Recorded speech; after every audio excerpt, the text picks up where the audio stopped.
계신 날이 바로 오늘 성금요일이죠. 성경은 예수님께서 십자가에서 못 박히시고 오후 3시에 운명하셨다라고 기록하고 있습니다. 그리고 지금 우리가 예배를 드리고 있는 지금 이 시간은 예수님의 시신을 무덤에 안치한 바로 그 시간이 될 겁니다. 그리고 내일이 지나고 모레 부활절 새벽에 예수님이 부활을 하게 되시고, 그리고 우리는 예수님의 부활하심을 기념하여 부활 감사 예배로 모이게 됩니다.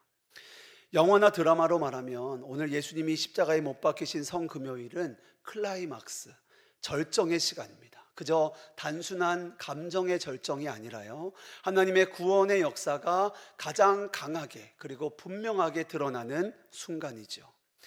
우리가 그저 오늘이 예수님이 십자가에 못 박히신 날, 예수님이 십자가에서 죽으신 날, 이렇게만 생각하고 오늘 이 예배에 오셨다면 오늘도 그저 매년 반복되는 절기의 한 날 정도가 될 것입니다. 그저 기념일을 지키는 거죠. 예수님이 오늘 돌아가셨다더라, 예수님이 얼마나 고통스러우셨을까, 참 힘드셨겠다, 이런 정도의 날로 지나가게 되는 겁니다. 그러나 여러분, 하나님이 이 사순절기, 특별히 이 고난주간을 보내게 하시고 부활절을 맞이하기까지의 이 과정들을 매년마다 지키게 하신 분명한 이유와 목적이 있음을 아셔야 합니다. 이 절기는 단순한 교회의 전통이 아닙니다. 하나님이 매년 이 시간을 통하여 우리의 시선을 다시 십자가로 향하게 하십니다. 또한 우리의 굳어진 마음을 깨뜨리시고 복음의 본질로, 십자가의 길로 우리를 다시 나아가게 하시는 거죠. 왜 그렇습니까? 우리는 너무나 쉽게 잊어버리기 때문에 그렇습니다. 십자가를 알면서도 십자가 없이 살아가고, 은혜를 말하면서도 은혜 없이 살아갑니다. 그래서 하나님은 이 사순절과 고난주간이라는 이 영적인 여정을 통해 다시 십자가로 나아가게, 십자가를 바라보게 하시는 거죠. 이 시간 바라기는 오늘 이 시간을 통하여 다시 한번 십자가의 은혜 앞에 서는 저와 여러분 되시기를 주님의 이름으로 축복합니다. 예수님의 십자가가 나의 십자가가 되는 저와 여러분이 되시기를 주님의 이름으로 축복합니다. 오늘은 여러분과 예수님이 흘리신 그 피에 대한 이야기를 좀 나누려고 합니다. 성경을 보면 피에 대하여 굉장히 중요하게 강조하고 있습니다. 불교에서도 그렇지 않고요, 유교에서도 그렇지 않고, 이슬람에서도 그렇지 않습니다. 그런데 성경은요, 피를 굉장히 강조합니다. 왜 그런가? 첫째는요, 피 속에 생명이 있기 때문입니다. 무엇이 있다고요? 생명이 있다는 겁니다. 여러분, 우리의 생명이 어디에 있을까요? 성경이 말하는 것은 피 속에 있다는 겁니다. 그래서 피가 굉장히 중요하다는 겁니다. 우리의 생명이 뇌에 있는 것도 아니고요, 위장에 있는 것도 아니고요, 피 속에 있다고 성경은 말합니다. 말씀 읽어보겠습니다. 레위기 17장 11절입니다. 같이 읽겠습니다. 육체의 생명은 피에 있음이라. 내가 이 피를 너희에게 주어 제단에 뿌려 너희의 생명을 위하여 속죄하게 하였나니 생명이 피에 있으므로 피가 죄를 속하느니라. 아멘. 너무나 중요한 영적인 진리를 말하고 있습니다. 죄는 그냥 넘어갈 수 있는 것이 아니죠. 죄는 반드시 그 합당한 값을, 죄의 값을 치러야 합니다. 그래서 죄에는 반드시 죽음이라는 결과가 따라오게 되죠. 그래서 죄의 삭은 사망이라 성경은 말하고 있습니다. 죄의 문제의 해결은 오직 피로만 해결된다는 거예요. 왜 그렇습니까? 피 속에 생명이 있기 때문에 그렇죠. 그렇기 때문에 성경은 피로 인한 구원에 대하여 우리에게 말씀하고 있는 겁니다. 그렇습니다. 피 흘림이 없이는 속죄도 없는 거예요. 죄는 반드시 생명을 요구하기 때문에 생명을 요구하는 죄로부터 우리를 구원하려면 피를 흘릴 수밖에 없는 겁니다. 이것이 성경이 말하는 피의 제사이고요, 피로 인한 구원입니다. 하나님께서 원래 지옥을 사단을 위하여 만들었습니다. 그런데 죄를 지어 마귀의 종노릇하는 사람들은 꼼짝없이 사단과 함께 지옥에 가게 되는 겁니다. 그래서 하나님께서는 마귀는 지옥에 보내더라도 사람은 건지시기 위하여, 우리를 구원하기 위하여 구원의 길을 허락하셨는데, 그것이 바로 우리를 대신하여 제물이 피를 흘려 죽는 방법입니다. 이것이 구약에서는 짐승의 제사죠. 구약의 제사입니다. 피로만 죄가 사함을 받으니까 하나님이 우리의 죄로부터 구원받게 하시기 위하여 사람을 대신하여 짐승의 피를 대신하게 하십니다. 원래는 내가 죽었어야 하는데 짐승이 대신 피 흘리게 하시는 거예요. 그 대표적인 짐승이 양이고 소고 염소고 비둘기고 그런 겁니다. 그래서 구약에서는요, 이스라엘 백성들이 죄 사함을 받기 위하여 이 죄의 문제를 해결받으려고 매 해마다, 그리고 또 죄를 지을 때마다 흠없고 정결한 짐승을 하나님 앞에 가지고 나아가는 거죠. 그리고 그 짐승에게 안수하고 그 목을 따서 죽입니다. 그리고 제사장이 그 제물의 피를 제단에 뿌리고, 그리고 그 시체를 태워서 하나님 앞에 속죄의 제사를 드리는 겁니다. 하나님은 이렇게 피의 제사로 속죄하는 길을 열어주셨다라는 겁니다. 근데 여러분 한번 상상해 보십시오. 지금 여기가 구약의 제사를 드리는 장소라면은요, 그 성전이라면은요, 여러분들은 지금 오늘 이 예배의 자리로, 이 성전으로 나오시면서요, 다 그냥 나오시면 안 됩니다. 뭘 가지고 나오셔야 돼요? 짐승을 한 마리씩 가지고 나오셔야 하는 겁니다. 양이든 염소든 비둘기든 소이든 여러분의 경제력에 따라 다른 짐승을 가져오실 수는 있지만, 중요한 것은 흠이 없어야 합니다. 상처가 없어야 돼요. 정결한 짐승을 가져오셔야 합니다. 여러분 대신에 죽을 짐승을 한 마리를 꼭 데려오셔야 되는 거예요. 그래서 그 짐승을 번제단에 들어가기 전에, 올리기 전에 먼저 머리에 안수를 합니다. 그 제물 위에 손을 얹고 안수하는 거예요. 여기에서 안수는 축복의 의미가 아니라요, 전가의 의미입니다. 무엇이 전가되는 거죠? 나의 죄가, 나의 더러움이 그 흠없는 양에게, 소에게 전가되는 겁니다. 그리고 그 짐승을 죽이고 피를 쏟게 하는 겁니다. 자, 그런데 이 피의 제사를 누가 드립니까? 누가 드려야 할까요? 누가 죽일까요? 제사장이 할까요? 그럼 나중에 레위기서 1장을 잘 보시면은요, 짐승을 데려온 저와 여러분이 죽여야 합니다. 제사장이 대신해 주고 그런 거 아니에요. 여자라고 제사장이 해주는 거 아닙니다. 힘없는 노인이라고 제사장이 해주는 것 아니에요. 죄를 지은 사람이 그 짐승을 죽여야 되는 겁니다. 직접 죽이셔야 되고요, 그 가죽을 벗기셔야 되고요, 각을 뜨셔야 합니다. 여기서 각을 뜬다는 것은 모든 관절 마디마디마다 자르는 거예요. 토막을 낸다는 겁니다. 그리고 이제부터, 그 다음부터 제사장이 합니다. 제사장이 제단에 불을 붙이고 그 제물을 이제 제단에 올리는 거예요. 그리고 그 피를 제단에 뿌리는 겁니다. 그리고 나서 태우는 겁니다. 번제를 드리는 거죠. 이걸 누가 한다고요? 죄를 사함받기 위하여 짐승을 가져온 바로 죄 지은 저와 여러분이 하는 거죠. 직접 하는 겁니다. 여러분 어떠시겠어요? 구약의 제사가 낭만적으로 보이십니까? 여러분, 저는 성경연구학교에서 실제로 이 구약의 제사를 직접 해보았습니다. 결코 낭만적이지 않아요. 여러분, 하나님은 왜 이런 방법을 쓰셨을까요?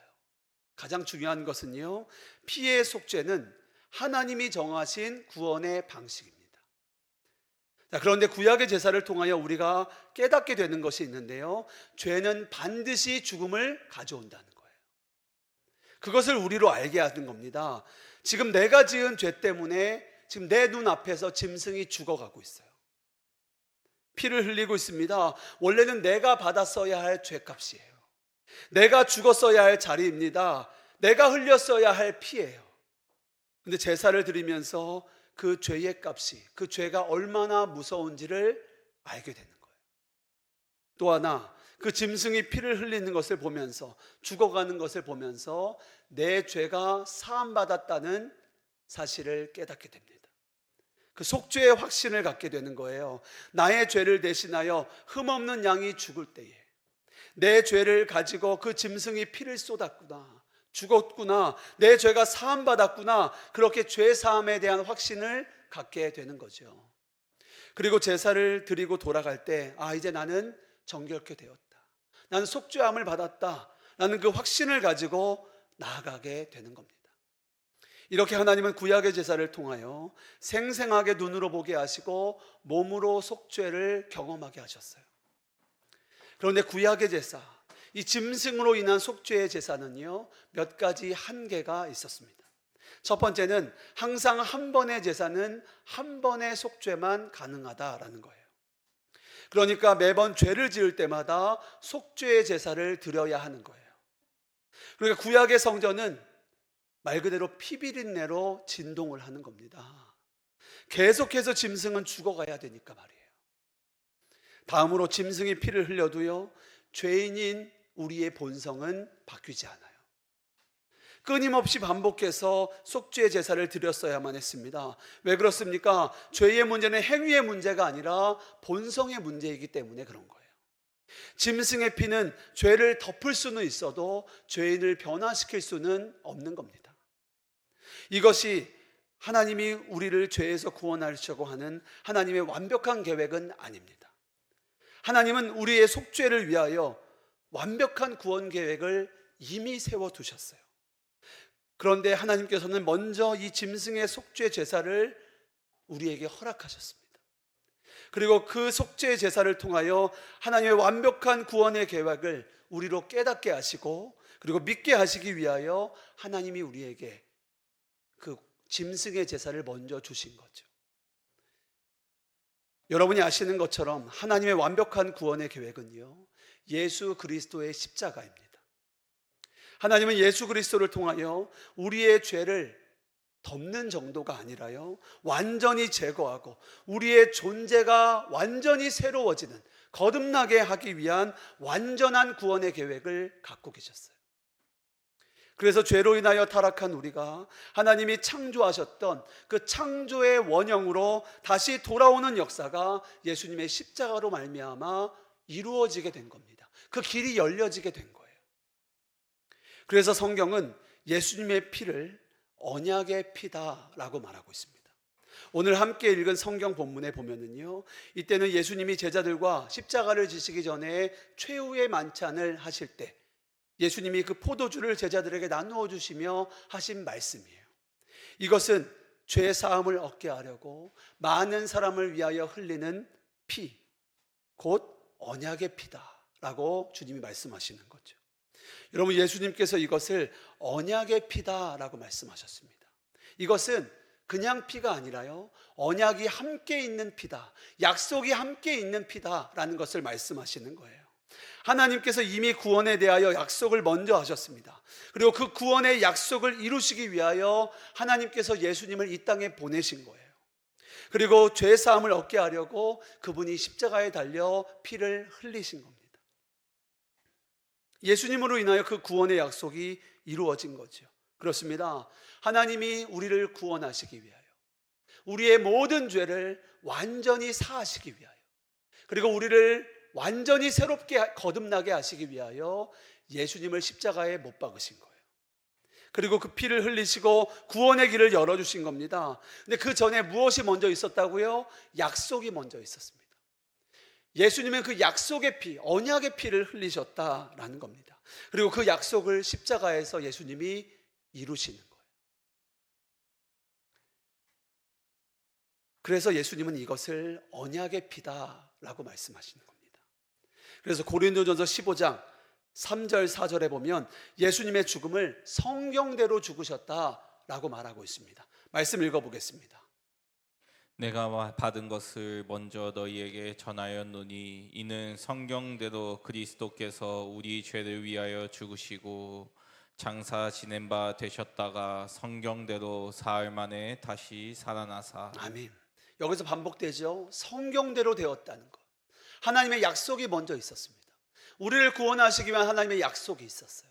그리고 그 언약의 피로 예수님이 십자가에서 그 피를 흘리신 거죠. 성경대로 죽으시고 성경대로 사신 거예요. 그리고 예수님이 십자가에서 죽으신 것은요, 그냥 어쩌다가 죽으신 것이 아니라는 겁니다. 성경의 약속대로 하나님이 그리하시겠다라고 약속하신 그 예언대로 예수님이 십자가에서 그 피를 흘리신 거예요. 그대로 이루어진 겁니다. 그래서 약속의 피, 언약의 피라는 거죠. 우리를 죄에서 완전히 구원하고 우리에게 진정한 참 생명을 주시기 위하여 그 언약의 피를 흘리신 겁니다. 그리고 하나님이 이것을 우리에게 믿게 하시기 위하여 먼저 구약의 짐승의 제사를 먼저 우리에게 주신 거예요. 그림자로 주셨습니다. 그리고 나서 예수님을 통하여 완전한 피의 제사를 이루신 거죠. 그래서 우리가 예수님이 영원한 속죄의 제물이 되셨구나 라는 것을 우리가 알게 하신 겁니다. 우리가 구약에서 출애굽을 할 때 있었던 유월절 사건을 알고 있습니다. 애굽의 10번째 재앙이 임하기 전에 하나님이 모세를 통하여 모든 이스라엘 백성에게 말씀하십니다. 어린 양을 잡아서 그 피를 문설주에다 바르라는 거예요. 그 피를 바른 집마다 죽음의 천사가 그 집을 넘어갈 것이다 라고 말씀하시는 거죠. 이것을 믿고 피를 바른 집은 살았고요, 바르지 않은 집은 장자가 다 죽었어요. 그래서 죽음이 넘어갔다라고 하여서 유월절이죠. 피로 인한 구원의 약속입니다. 여러분, 이것도 마찬가지예요. 예수님으로 인한 피의 구원을 우리로 하여금 그대로 믿게 하기 위하여 하나님이 먼저 구약의 이스라엘을 통하여 유월절 사건을 허락하신 겁니다. 그리고 시내산에서도 마찬가지예요. 하나님이 출애굽한 이스라엘 백성과 언약을 맺으시는데요, 약속을 맺으시는데요, 여기서도 피의 언약이 나옵니다. 하나님이 그 백성들에게 십계명을 주시고 언약을 맺으십니다. 나는 너의 하나님이 되고 너희는 나의 백성이 될 거야 라고 언약을 맺으시면서요 하시던 피의 언약이 있어요. 이 언약식을 하는데요, 모세가 송아지를 잡아서 그 피를 양푼에 담아서 반은 하나님의 제단에 뿌리고 반은 백성들에게 뿌립니다. 그러면서 선포합니다. 이는 여호와께서 이 모든 말씀에 대하여 너희와 세운 언약의 피라. 피로 맺은 약속이라는 겁니다. 말씀 읽어보겠습니다. 출애굽기 24장 6절에서 8절입니다. 우리 함께 읽겠습니다. 모세가 피를 가지고 반은 여러 양푼에 담고 반은 제단에 뿌리고 언약서를 가져다가 백성에게 낭독하여 듣게 하니 그들이 이르되 여호와의 모든 말씀을 우리가 준행하리이다. 모세가 그 피를 가지고 백성에게 뿌리며 이르되 이는 여호와께서 이 모든 말씀에 대하여 너희와 세우신 언약의 피니라. 아멘. 여러분, 언약의 피로 인하여 어떤 역사가 일어나는 겁니까? 하나님은 나의 하나님이 되고 나는 하나님의 백성이 되는 거예요. 무엇을 통해서요? 언약의 피를 통해서요. 이 놀라운 역사가 피로 맺어진 약속입니다. 오늘은 예수님이 언약의 피를 흘리신 성금요일입니다. 우리는 바로 그 예수 피의 놀라운 능력과 축복으로 말미암아 지금 이 자리에 서 있는 거예요. 그저 예수님이 십자가에서 고통스럽게 죽으셨기 때문이 아니라요, 예수님이 십자가에서 그 언약의 피를 흘리셨기 때문에 우리가 지금 이 자리에 하나님의 자녀로 서 있는 겁니다. 죄와 저주의 사람에서 하나님의 자녀가 된 거예요. 죽음에서 생명으로 옮겨진 거예요. 무엇을 통해서요? 피의 언약을 통해서요. 그 놀라운 은혜의 자리에 우리가 서 있는 겁니다. 예수님의 그 언약의 피, 우리의 모든 죄를 씻으시고 그리고 우리가 받아야 할 심판과 저주, 그 죽음으로부터 우리를 건져내시고 그리고 우리가 하나님의 자녀가 되는 그 놀라운 능력과 권세가 이 예수의 피, 언약의 피에 있다는 거예요. 그런데 여러분, 이 놀라운 구원의 역사가 정말 내게 그대로 이루어지기 위해서는요, 여기에서 한 걸음 더 나아가셔야 합니다. 여기에서 멈추시면 안 돼요. 대부분은 여기까지만 합니다. 예수님이 죽으셨다, 예수님이 피를 흘리셨다, 여기까지만 알아요. 근데 반드시 우리는 한 가지를 더 알아야 합니다. 그것이 무엇인가? 피 뿌림의 역사예요. 피 흘림의 역사와 피 뿌림의 역사가 있어야 합니다. 피를 흘리시는 것도 중요하지만 피를 뿌리는 것까지 나아가야 돼요. 아까도 말씀을 보실 때 계속하여 나왔던 구절들이 있어요. 피가 뿌려져야 된다는 거예요. 제단에 뿌려지고 사람들에게 뿌려집니다. 재물이 피를 흘려 죽습니다. 그 자체가 생명의 값을 치르는 거예요. 죄값을 대신 치르는 거죠. 그러니까 피를 쏟고 피를 흘립니다. 그런데 그것이 끝이 아니에요. 피를 흘렸다고 해서 아직 완전한 피의 역사가 일어난 것은 아닙니다. 그 흘린 피가 제단에 뿌려지고 또 사람에게 뿌려져야 되는 거예요. 제사를 드릴 때 보면 피를 흘리게 하고 그 피를 제단에 쏟고 그 사람에게 바르고 뿌리는 의식을 했습니다. 말씀 찾아보겠습니다. 레위기 1장 5절 함께 읽겠습니다. 그는 여호와 앞에서 그 수송아지를 잡을 것이요 아론의 자손 제사장들은 그 피를 가져다가 회막 문 앞 제단 사방에 뿌릴 것이며. 그 피를 가져다가 어디다 뿌렸다고요? 제단 사면에 뿌립니다. 또 한 번이요. 출애굽기 24장 8절 읽겠습니다. 모세가 그 피를 가지고 백성에게 뿌리며 이르되 이는 여호와께서 이 모든 말씀에 대하여 너희와 세우신 언약의 피니라. 아멘. 모세가 그 피를 가져다가 누구에게 뿌린다고요? 백성에게 뿌리는 거예요. 사랑하는 성도 여러분, 오늘 예수님이 십자가에서 보배 피를 흘려주셨습니다. 우리는 그것을 기념하여 이 자리에 섰어요. 그런데 예수님이 죽으신 것으로만 끝내서는 안 된다고 하는 겁니다. 성경은 우리에게 그것을 말하고 있는 거예요. 재물이 피를 쏟아서 죽었다는 것만으로 완전한 속죄가 이루어진 것이 아닌 겁니다. 그 흘린 피가 반드시 죄사함을 받은 그 사람에게도 뿌려져야 되는 거예요. 그렇습니다. 예수님이 십자가에서 죽으신 것 자체가 우리의 구원의 근거가 됩니다. 예수님은 실제 모든 사람을 위하여 십자가에서 죽으셨어요. 근데 누가 구원을 받습니까? 그 피가 뿌려져야 되는 거예요. 그래야 그 구원이 이루어지는 겁니다. 나도 예수님의 죽음에 동참하는 거예요. 그게 피 뿌림의 역사입니다. 그래서 예수님만 죽었지 나도 죽었다라는 고백이 안 나오면은요, 아직 주님의 십자가는 나의 십자가가 아닌 겁니다. 아직 주님의 십자가가 내 안에 세워진 것이 아닌 거예요. 사랑하는 여러분, 오늘 이 시간에 여러분이 예수님이 죽으신 십자가만 바라보고 끝나시면 절대 안 됩니다. 그러면 인류를 위한 주님의 구원의 역사는 이미 이루어졌지만 이것이 나에게도 실제로 이루어졌는가 하는 문제는 아직도 해결이 안 된 거예요. 정말 예수님의 십자가가 나의 십자가가 된 사람의 고백은 이렇습니다. 아, 예수님이 십자가에서 죽으셨을 때 나도 십자가에서 죽었구나. 예수님이 죽었으니 나도 죽었구나. 예수님과 내가 합하여 죽었고 예수님과 함께 합하여 내가 사는 거구나. 이게 예수의 피로 피뿌림을 받은 자의 고백인 거예요. 그렇습니다. 예수님이 오늘 십자가에서 죽으셨는데 예수님만 죽으시는 게 아니라 나도 예수님과 함께 죽은 거예요. 이게 피뿌림입니다. 이 고백이 되어질 때 예수님의 십자가의 구원의 역사가 내 안에 온전히 이루어지는 거예요. 많은 분들이 여전히 죄의 문제에 매여 있고 그렇게 자기의 죄를 회개하고 또 회개하고 또 회개하지만 여전히 죄의 종노릇하고 정죄하며 눌려 삽니다. 왜 그렇습니까? 예수님의 십자가는 알지만 아직 나의 십자가는 모르는 거예요. 예수님이 십자가에서 나를 위해 죽으신 것은 너무 분명한데 나도 예수님과 함께 죽었다라는 것은 아직 모르는 거예요. 예수님이 십자가에서 피 흘리신 것은 분명한데 아직 그 피가 나에게 뿌려지지 않은 거예요. 사랑하는 여러분, 오늘은 성금요일입니다. 예수님이 십자가에 달리신 날이에요.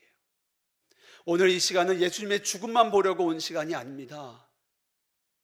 저와 여러분의 죽음을 보기 위하여 온 시간입니다.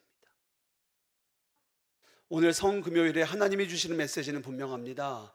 여러분에게도 예수님의 그 언약의 피가 뿌려졌습니까? 예수님의 십자가가 정말 여러분의 십자가가 되셨습니까? 여러분도 예수님처럼 십자가에서 죽으셨습니까? 그렇습니다. 저는 주님과 함께 죽었습니다. 이렇게 여러분이 분명히 선언하고 여러분의 죽음을 확인하셔야 되는 거예요. 오늘 성금요일은 그것을 해야 하는 시간입니다. 예수님의 죽음과 나의 죽음이 함께 이루어진 시간이에요. 그래야 우리는 거듭나게 됩니다. 그래야 우리의 삶의 변화가 있습니다. 사람이 완전히 달라지는 거예요. 예수님과 내가 만나 생명의 변화가 시작되는 겁니다. 거듭나는 겁니다. 고린도후서 5장 17절에 뭐라고 말합니까? 누구든지 그리스도 안에 있으면 뭐라고요? 새로운 피조물이라. 이전 것은 지나갔으니 보라 새 것이 되었도다. 사람이 개같이 천선한 정도가 아닙니다. 완전히 새 사람이 됐다는 거예요. 이게 무슨 뜻입니까? 예수님의 생명으로 사는 사람들을 말하는 거예요. 생명이 바뀌었다는 겁니다. 나는 죽었어요. 예수님의 생명이 나의 생명이 되었어요. 이 놀라운 역사가 십자가에서 이루어지는 겁니다. 그저 십자가를 알기만 하는 것이 아니라 예수님이 나를 위해 죽으신 정도가 아니라 나도 예수님과 함께 죽었다라는 것을 믿는 자에게 일어나는 역사인 거예요. 요한복음 5장 24절에도 내 말을 듣고 나 보내신 이를 믿는 자는 영생을 얻었고 심판에 이르지 아니하나니 사망에서 생명으로 옮겨졌느니라 라고 말씀합니다. 사랑하는 여러분, 오늘 예수님이 십자가에서 당신의 생명인 피를 쏟으신 것은 우리를 죽음에서 생명으로 옮기기 위함인 줄 믿습니다.